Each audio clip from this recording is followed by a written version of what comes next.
Break के बाद एक बार फिर से आप सभी दर्शकों का अन्नदाता कार्यक्रम में स्वागत है।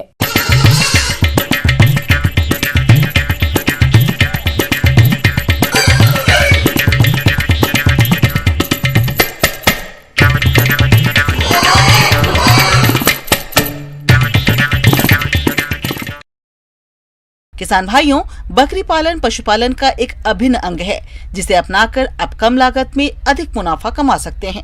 लेकिन कभी कभी इन बकरियों में खुरपका मुंहपका रोग का प्रकोप होता है, जिससे यह व्यवसाय घाटे में चला जाता है। तो आप कैसे करें इस बीमारी की रोकथाम, इसकी जानकारी दे रहे हैं जिला सागर के assistant veterinary field officer doctor SC Yadav.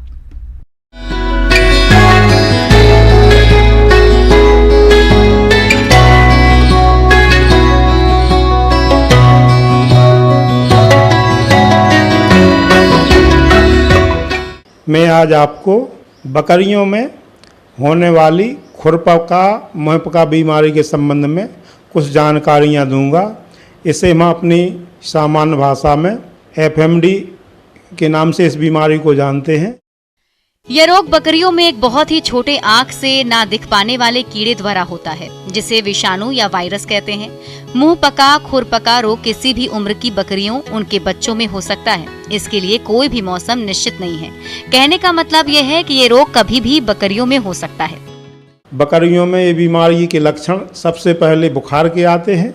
इसके बाद बकरियों को देखा जा चलने में उसको परेशानी होने लगती है। मुँह में छाले बनने लगते, पैरों में भी छाले बनने लगते हैं। 2 या 3 दिन पश्चात वही छाले घाव में भी पैरों में घाव में परिवर्तित हो जाते हैं। कभी कभी ज़्यादा छाले पड़ जाएं या घाव ज़्यादा बढ़ जाएं तो उसमें कीड़े भी देखने को मिल जाते हैं।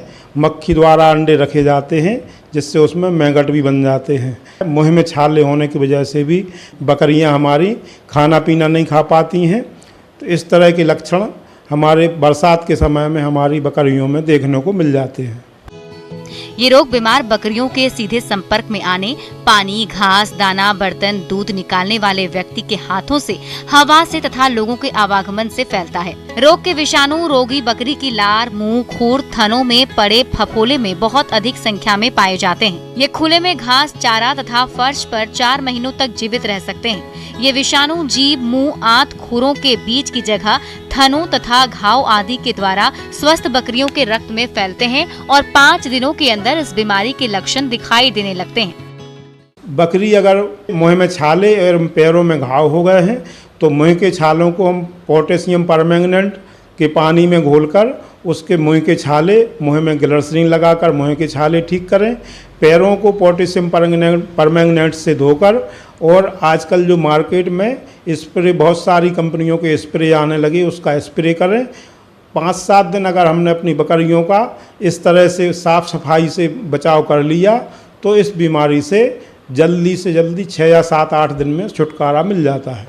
अगर कभी कभी ऐसा भी देखा गया है कि हमारी बकरियों के पैरों में घाव में कीड़े भी बन जाते हैं, तो कीड़ों का उपचार हम तारपीन का तेल लेकर रुई में उसका फुआ लेके भर के बांध दें और उसको 2 दिन तक बंधा रहने दें। उसको 1 दिन छोड़कर उसकी ड्रेसिंग करें। कीड़े ख़त्म हो जाने पर जो भी स्प्रे बाज़ार में उपलब्ध हैं उनसे उनका स्प्रे करें।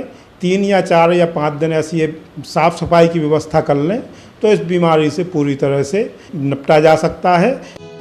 इस दौरान बकरियों को मुलायम एवं सुपाच्य दाना और चारा दिया जाना चाहिए। लेकिन पशुपालक भाई ये ध्यान रखें, रोगी बकरियों का उपचार करने से पहले पशु चिकित्सक से परामर्श अवश्य कर लें। किसान भाइयों, इस तरह के लक्षण अगर हमारी बकरियों में देखने को मिलते हैं तो इस बीमारी से बचाव का सबसे बढ़िया तरीका है कि इसका टीकाकरण अपन समय से पहले करा लें। साल में 2 बार टीकाकरण होता है। अगर हम समय से पहले इस बीमारी का टीकाकरण करवा लें तो इस बीमारी से हमारे बकरियों का बचाव किया जा सकता है। किसी कारण बस टीकाकरण नहीं हो पाया और हमारी बकरियों में ये बीमारी आ जाती है तो सबसे पहले मुख्य रूप से हमें ऐसा करना चाहिए कि जिस बकरी में हमें ऐसे लक्षण देखने को मिलते हैं उस बकरी को हमारी बकरियों के झुंड से सबसे पहले उसको अलग कर देना चाहिए। उसका खान पान भी अलग करें। उसको उस बकरियों के उस झुंड में किसी भी हालत में न जाने दें। हमारी अन्य बकरियों को भी कुछ दिनों के लिए बाहर ना निकलने दें, जंगल में ना जाने दें, जलाशयों में पानी पीने ना जाने दें, क्योंकि जो बकरी हमारी इफेक्टेड हुई है हो सकता हमारी और बकरियों में भी इस बीमारी के लक्षण आ चुके हों जो बाहर से भली प्रदर्शित नहीं हो रहे हैं। इसके अलावा भी हमें अपने पशुओं की सुरक्षा एवं रखरखाव हेतु कुछ और उपाय भी अपना लेना चाहिए। अपने बकरी शेड को डेली फिनाइल के पानी से ज़रूर धोएं।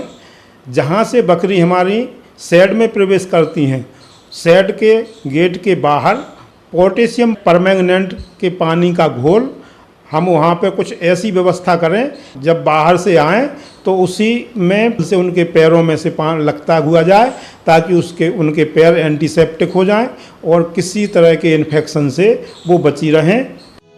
इस रोग का फैलाव स्वस्थ बकरियों में नहीं हो, इसके लिए प्रभावित बकरी के मुंह से गिरने वाली लार एवं पैर के घाव के संपर्क में आने वाले वस्तुओं, पुआल, भूसा, घास आदि को जला देना चाहिए या जमीन में गड्ढा खोदकर चूना डालकर दबा देना चाहिए। बकरी पालक भाइयों, मैंने जो उक्त जानकारी आप लोगों को बताई है, यदि इन सब जानकारियों को अपनी बकरियों के संबंध में इस्तेमाल करेंगे, अपने होने वाले जो आर्थिक नुकसान हो जाता है उससे बच सकेंगे। धन्यवाद किसान भाइयों।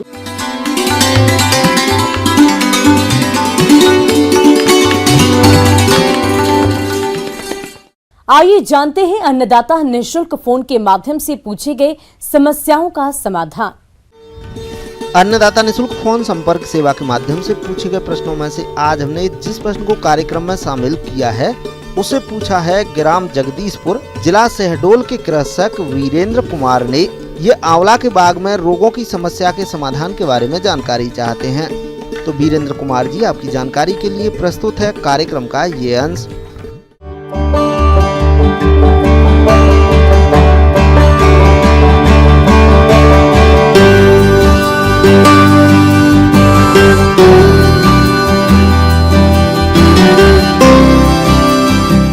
किसान भाइयों, आंवला की यदि बागवानी किसान करता है तो बहुत अच्छा मुनाफा कमा सकता है। कुछ समय पहले इसके बाग काफ़ी मात्रा में हुआ करते थे। इसके लिए हमें कौन कौन से रोग लगते, इनका किस प्रकार से हम यांत्रिक, जैविक, रासायनिक नियंत्रण कर सकते, इसके बारे में मैं चर्चा करना चाहूँगा। किसान भाइयों, सबसे पहले आता है रस्ट।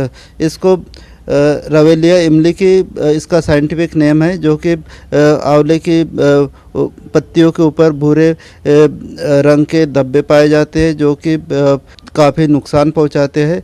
और ये जो धब्बे होते हैं बाद में चल के काफ़ी मात्रा में फैल जाते हैं और जो पत्तियों के ऊपर का क्लोरोफिल है इसको नष्ट करते हैं।